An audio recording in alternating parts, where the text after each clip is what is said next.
अस्सलामु अलैकुम नाजरीन। गोल्डन लाइंस फॉर यू की जानिब से एक दफ़ा फिर आपको एक बहुत ही अछूते मौजू में खुशामदीद। आइए मौजू की तरफ बढ़ते हैं।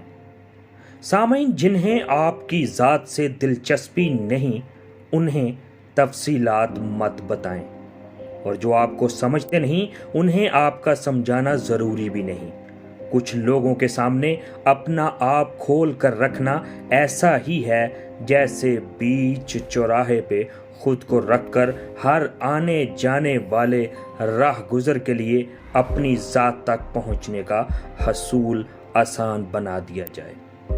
सामईन, जहां आपको लगे कि दिल का बोझ हल्का करने के लिए आपके पास कोई राजदार या आपको सुनकर समझने वाला नहीं, वहां अपने जज्बात को अल्फाज की सूरत देकर खुद के पास महफूज कर लीजिए।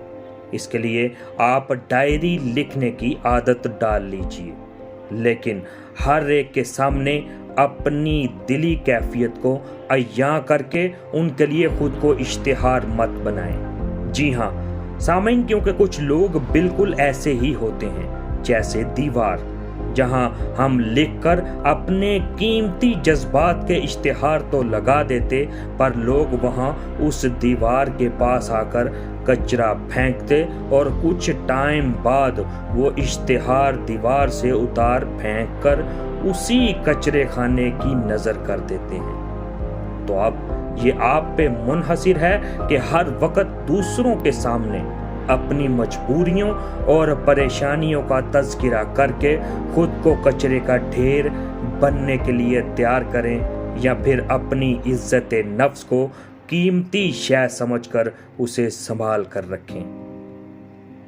फाड़ कर फेंका गया हमको मिसले इश्तिहार, वो गलत दीवार थी जिस पर चस्पा हम।